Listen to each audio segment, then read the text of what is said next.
2 দিন পর পর ভারতে নবী রসুল আমার আল্লাহকে নিয়ে কটাক্ষ করা হয়। ভারতের মুম্বাই কিন্তু উত্তাল, কথা বলেন না কেন?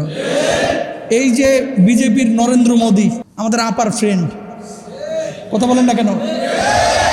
এই নরেন্দ্র মোদীর এমপিরা সবচেয়ে বেশি আমার নবীকে কটাক্ষ করে, গালমন্দ করে, ঠিক কিনা ভাইরা আমার? এই জালেমগুলোর উপর আল্লাহর গজব আসবে, আল্লাহর গজব আসবে, ঠিক না? তোমার ধর্ম তুমি পালন করো, কিন্তু আমার মুসলমানের, আমার নবীর উম্মতের মধ্যে আমরা যতদিন জীবিত আছি, আমার নবীকে কেউ কটাক্ষ করবে, সেটা ভারতে হোক, পাকিস্তানে হোক, অন্যান্য দেশে হোক, যেখানেই হবে সেখানে মুসলমান গর্জে উঠবে, ঠিক কিনা?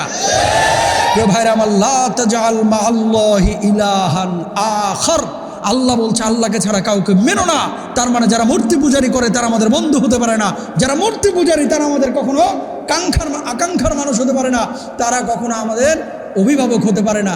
সুতরাং যারা মূর্তির পাশে আছে, মূর্তির সাথে আছে, এটাই স্বাভাবিক, তারা নবীকে আল্লাহকে গালমন্দ করবে, আমরা কখনো তাদের সাথে থাকতে পারবো না। প্রিয় ভাইয়ের আমার, শুনেন আল্লাহর নবী কি বলছেন, লা ইউমিনু আহাদুকুম হাত্তা আকুনা হাব্বা ইলাইহি মিন ওয়ালিদিহি ওয়া ওয়ালাদিহি ওয়ান নাসি আজমাইন। ততক্ষণ পর্যন্ত পূর্ণাঙ্গ ইমানদার হইতে পারবে না যতক্ষণ পর্যন্ত নিজের সন্তান সন্ততি পরিবার পরিজন সবচেয়ে নবীকে বেশি ভালো না বাসবেন। প্রিয় ভাইরা আমার, বারবার ওই মূর্তি পূজারীরা আমার নবীকে কটাক্ষ করে।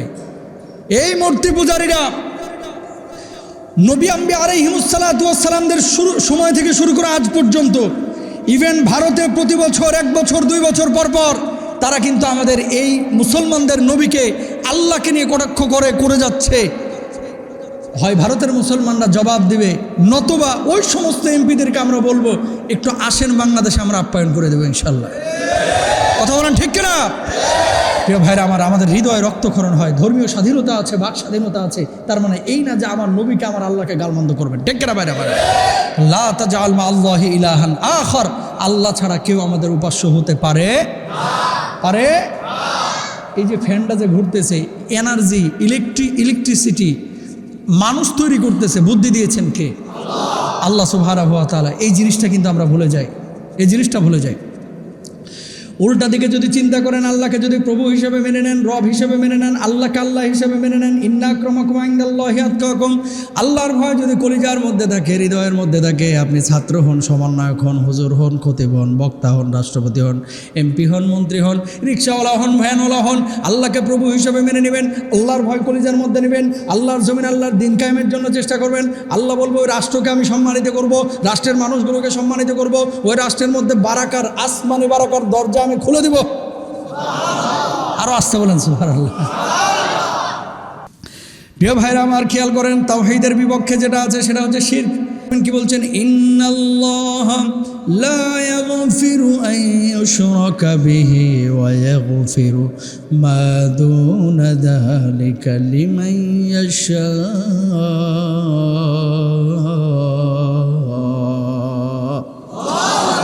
এই যে যারা মূর্তি পূজারি করে তারা মূলত শিরক করে। এই শিরকের কারণে আল্লাহ রাব্বুল আলামিন তাদেরকে ক্ষমা করবেন না, এরা কাফের বেঈমান হয়ে মরবে। আর কোনো মুসলমান যখন এদেরকে সমর্থন দেবে, এদের সাথে কাঁধে কাঁধ মিলিয়ে এরকম মূর্তির সাথে সামনে দাঁড়াবে, শিরিক করবে, আল্লাহর সাথে যখন অন্য কাউকে শরীক করবে, আল্লাহ রাব্বুল আলামিন আরও কি বলছেন? এদেরকেও ক্ষমা করবেন না।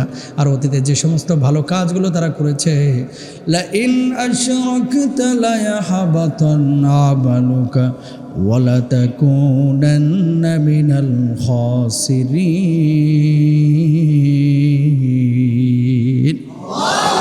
আল্লাহ রাব্বুল আলামিন বলছেন, এই সমস্ত লোক যারা ভালো কাজ আগে করছিল, এখন শিরিক করার কারণে, মূর্তি পূজার কারণে, মূর্তি পূজাদের সহযোগিতা করার কারণে, শিরকের সাথে সম্পৃক্ত হওয়ার কারণে অতীতের সমস্ত ভালো কাজগুলোকে আমি আল্লাহ রাব্বুল আলামিন মিটিয়ে দিলাম, এগুলোর কোনো সওয়াব আমি আল্লাহ তাআলা দেব না। জোরে সোরে বলেন নাউজুবিল্লাহ। সুতরাং এগুলো করা যাবে।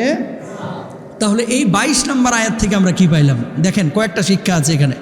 22 নম্বর আয়াত থেকে 1 নম্বর শিক্ষা হচ্ছে আমরা আল্লাহ ছাড়া অন্য কাউকে প্রভু হিসেবে মেনে নিব না। 2 নম্বর শিক্ষা হচ্ছে সব কিছুর মালিক আল্লাহ। 3 নম্বর শিক্ষা হচ্ছে ক্ষমতা আল্লাহ মানুষকে দেয়, মানুষ ক্ষমতা ছিনিয়ে নিয়ে আসে না। সব ক্ষমতার মালিক, সমস্ত ক্ষমতার মালিক দেশের জনগণ না, সমস্ত ক্ষমতার মালিক কে? ক্ষমতা মানুষকে আল্লাহ তাআলা দেয়, আমানত রাখে। এই ক্ষমতার অপব্যবহার করা যাবে না। 400 বছর ক্ষমতা পাইয়াও আল্লাহরে চিনে নাই। সুতরাং ক্ষমতা পাইলে ক্ষমতার অপব্যবহার আমরা কেউ করব না, ইনশাআল্লাহ বলেন।